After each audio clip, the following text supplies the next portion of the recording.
کیا جواب دیں گے اللہ کو قیامت کے دن؟ تم نے سب کچھ پڑھا، تم نے انگریزی پڑھی، ایک غیر ملکی زبان عربی نہ پڑھی کہ تم ہماری کتاب کو سمجھ سکتے؟ کیا حضور ہوگا؟ حاسبوا انفسکم من قبل ان تحاسبوا، آج اپنا محاسبہ کر لو، اللہ جانتا ہے تم نہیں جانتے۔ جب مجھے یہ بات معلوم ہو گئی میں نے اپنا معاملہ اللہ کے حوالے کیا، اے رب جو تو چاہتا ہے وہ ہو، تیرے علم میں جو شے میرے لیے خیر ہے وہ ہو جائے، میری کوئی پسند نہیں، میری کوئی چاہت نہیں، یہ ہے راضی برضائے رب، رضائے حق پہ راضی رہ۔ یہ حرف آرزو کیسا؟ خدا خالق، خدا مالک، خدا کا حکم تو کیسا؟ جب میں آ گیا بیچ میں میری پسند، میری مرضی، میری خواہش، میری چاہت، یہی تو شرک ہے۔ ما شاء اللہ کان وما لم یشاء لم یکن، جو اللہ نے چاہا وہ ہوا۔ دنیا میں عذاب آتا ہے مسلمانوں پر، مسلمان ہو کر تم اگر اسلام پر عمل نہیں کرتے، دعویٰ تمہارا اسلام کا ہو اور عمل تمہارا کافرانہ ہو، نام لو تم محمد کا صلی اللہ علیہ وسلم اور اتباع کرو تم محمد کے دشمنوں کا، دعویٰ کرو اللہ اور اس کے رسول کی وفاداری کا اور تمہاری دوستیاں ہوں اللہ اور اس کے رسول کے دشمنوں سے، تم کہو اللہ اور اس کے رسول کے احکام کو ہم مانتے ہیں اور سودی کاروبار کر کے اللہ اور اس کے رسول کے خلاف اعلان جنگ کیے رکھو۔ وَمَا الْحَيَاةُ الدُّنْيَا إِلَّا مَتَاعُ الْغُرُورِ، اور دنیا کی یہ زندگی تو سوائے دھوکے کے سامان کے اور کچھ نہیں۔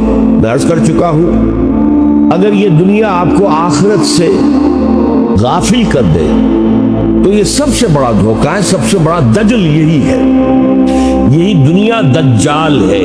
یہ جتنی خوشنما ہوگی، جتنی اس کے اندر جو ہے حسن و خوبی پیدا ہوتی چلی جائے گی، اتنا ہی آخرت سے آدمی دور ہوتا چلا جائے گا۔ یہ دجالیت ہے۔ بہرحال اس کے بعد فرمایا کہ دیکھو اگر حقیقت منکشف ہو گئی کہ اصل زندگی آخرت کی زندگی ہے تو دوڑو اور ایک دوسرے سے آگے نکلنے کی کوشش کرو اپنے پروردگار کی مغفرت اور رحمت کے حصول کے لیے اور اس جنت کو حاصل کرنے کے لیے جس کا پھیلاؤ آسمانوں اور زمین دیتا ہے، اور وہ جنت فضل ہے اللہ کا، جس کو بھی وہ چاہے گا عطا کرے گا۔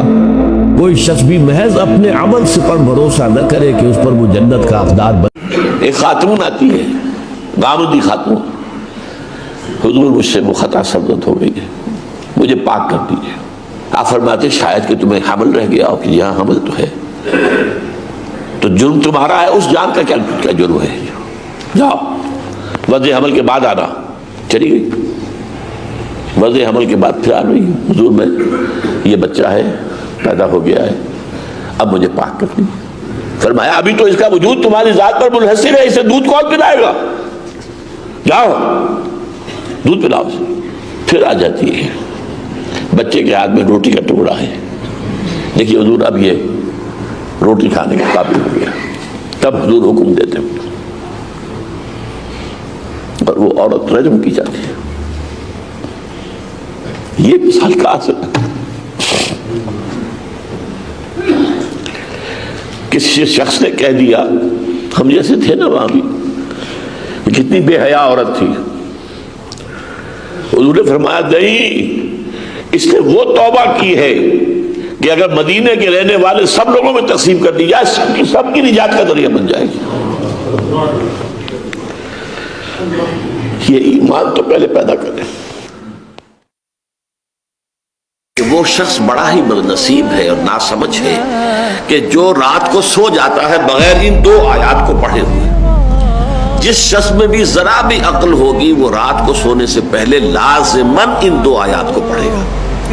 یہ قول بھی ملتا کہ حضور نے فرمایا کہ یہ جو عرش اعظم کے خزانوں کے دو موتی ہیں، تم اب خود بھی ان کو اچھی طرح یاد کرو اور اپنی خواتین کو اور بچوں کو بھی یاد کرو، اور گویا کہ یہ عادت ڈال لی جائے کہ ہر شب میں انسان جو ہے سونے سے پہلے ان آیات کو پڑھے۔ آمن الرسول بما انزل الیہ من ربہ والمؤمنون کل آمن باللہ وملائکتہ وکتبہ ورسلہ لا نفرق بین احد من رسلہ وقالوا سمعنا واطعنا غفرانک ربنا والیک المصیر۔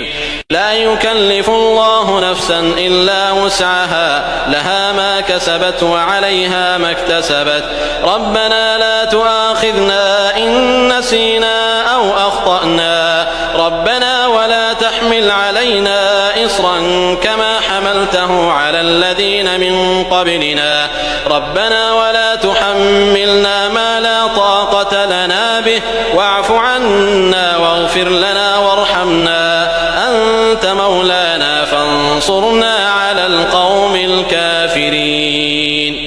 ایک کوشش ناکام ہو جائے کوئی پرواہ نہیں، پھر تیار رہو ناکامی کے لیے، جو انگریزی میں کہتے ہیں hope for the best but be prepared for the worst. ایسا نہ ہو کہ دوسری مرتبہ ناکام ہو کے بددل ہو جاؤ، تمہاری ہمتیں جواب دے جائیں. نہیں، پہلے سے تیار رہو کہ دوسری مرتبہ بھی ناکامی آئے تو آئے، لیکن جب تک یہ کامیابی حاصل نہیں ہوتی ہمیں یہ کام کیے تھے.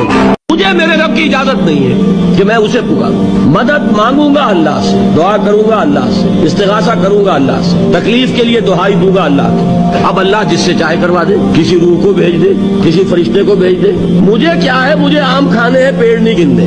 فلاں روح نے آگے کام کر دیا، کرے بھائی، میرا کام بننا چاہیے. اور فرشتہ آ گیا، اس نے کام بنا دیا، وہ کرے، مجھے کیا غرض ہے اس سے، میرا کام بننا چاہیے. میرا مسئلہ یہ ہے کہ مجھے پکارنا ہے صرف اللہ. اللہ کو اس کی بھی قدرت ہے، کسی کو نہ بھیجے، نہ کسی روح کو بھیجے، نہ ملائکہ کو بھیجے، بغیر کسی کے جو چاہے کر دے. اللہ کا مرضی ہے، وہ چاہے کسی روح کو بھیج دے، کسی فرشتے کو بھیج دے. مجھے اس سے غرض ہی کوئی نہیں. مجھے تو اپنی تکلیف کا دور ہونا مطلوب ہے، اس کے لیے میں پکاروں گا.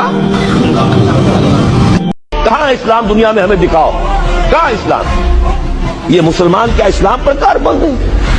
جارج برنارڈ شاہ نے کہا تھا کہ میں جب قرآن پڑھتا ہوں تو محسوس کرتا ہوں اس سے بہتر کتاب کوئی ممکن نہیں، لیکن جب مسلمانوں کو دیکھتا ہوں تو محسوس کرتا ہوں ان سے زیادہ ذلیل قوم دنیا میں کوئی نہیں. یہ کنٹراسٹ ہے جو اپنے وجود سے پیش کر رہے ہیں. کیا اس کی وجہ سے لوگ اسلام کی طرف راغب ہوں گے یا اسلام سے متنفر ہوں گے؟